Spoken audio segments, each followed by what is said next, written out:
Today we're going to talk about a different and way rarer kind of intelligence. And no, it's not about being a human calculator or a walking encyclopedia. It's about something way more fundamental, mastering the one tool you use for everything, your own mind. Alright, let's just jump right in. For the longest time, we've had this pretty rigid one-size-fits-all idea of what it means to be smart, right? But that whole definition is being turned on its head. So, let me ask you a simple question. When you hear the word intelligent, what's the first thing that pops into your head? What does that person look like, or what can they do? I'm willing to bet you're picturing someone who's a math whiz, or who can remember every single obscure fact, or maybe that person who just crushes every single debate they're in. And hey, you're not wrong, but that's only one piece of a much, much bigger puzzle. But just think about this for a second. What if the rarest and maybe the most powerful form of intelligence isn't about how much stuff you can cram into your brain? What if it's all about how you manage that information, how you direct it? And that leads us to this really cool concept called Metacognitive IQ. And trust me, this is where things get fascinating. Okay, so what in the world is it? Put really simply, metacognition is the ability to think about your thinking. It's like you can take a step back and watch your own mind at work. So, while most people are just well thinking, someone with a high metacognitive IQ is also running the second parallel program. One that's constantly quality checking the first one. It's looking for biases, questioning assumptions, and tweaking strategies on the fly. It's so rare because it's like having a full-time supervisor for your own brain. And honestly, this is the best analogy for it. Think of your traditional IQ as a car engine. It's your raw horsepower. But metacognitive IQ, that makes you the master driver. You can have a V12 engine, the most powerful one in the world, but if you don't know how to handle it, you're just going to spin out on the first turn. The driver is what makes all the difference. So you're probably asking, okay, how do I know if I have this or if my friends do? Well, let's break down the signs. And the very first one, it might actually surprise you. It's all about humility.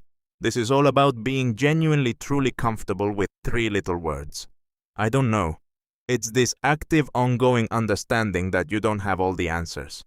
See, for people with high metacognitive intelligence, their opinions aren't part of their identity. They're just tools. And if a tool isn't working, you replace it. Simple as that. And this is just such a massive mindset shift. So many of us spend our energy trying to look smart, right? We fake it till we make it.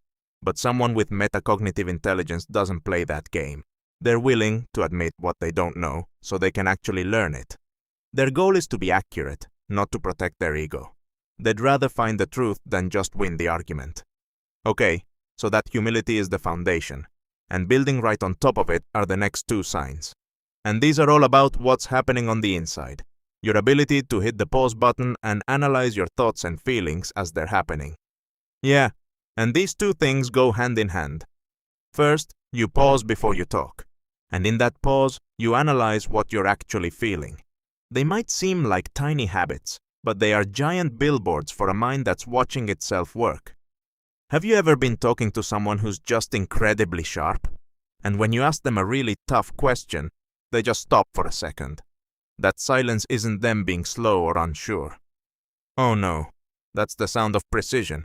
In that tiny moment, they're running a deep cognitive scan, checking the context, thinking about the consequences, and finding the absolute best, most thoughtful answer, not just the fastest one. And it's exactly the same thing with emotions. This is not about being a robot and suppressing your feelings. It's about understanding them. You still feel everything, sometimes even more deeply, but you don't just react. You ask yourself, why?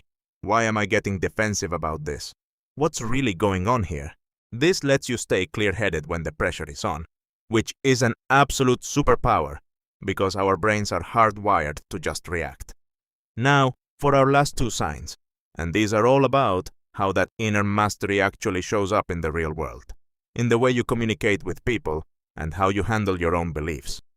You know, there's this myth that sounding smart means using big, complicated jargon. That's totally backward.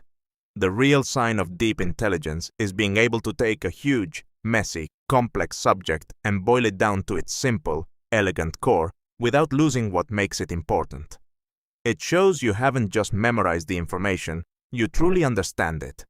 And for the final sign, wow, this quote just says it all. It's about cognitive flexibility. For so many people, the point of an argument is to win, to defend your position no matter what. But for a metacognitive thinker, the goal isn't to win, the goal is to be right. And that means they're willing to adjust their thinking.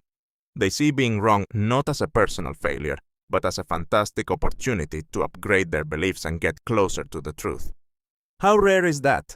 So when you pull all 5 of these signs together, the humility, the precision, the emotional analysis, the simplicity, and the flexibility, you get a picture of someone who isn't just smart in the traditional sense. You get a picture of someone who is the true master of their own mind. This isn't just an intelligence you have. It's one you actively practice. So, here's the real takeaway. Your traditional IQ, that's what helps you navigate the world out there. But your metacognitive IQ, that helps you navigate the most complicated and important territory there is, yourself. One helps you solve problems. The other helps you understand the problem solver. And that leaves us with one final thought, a question for you to really sit with. Ask yourself honestly, do you make a habit of questioning your own thinking? Or do you find yourself defending a belief simply because, well, it's your belief? The answer to that question doesn't just define how smart you are today. It defines how much smarter you have the potential to become tomorrow.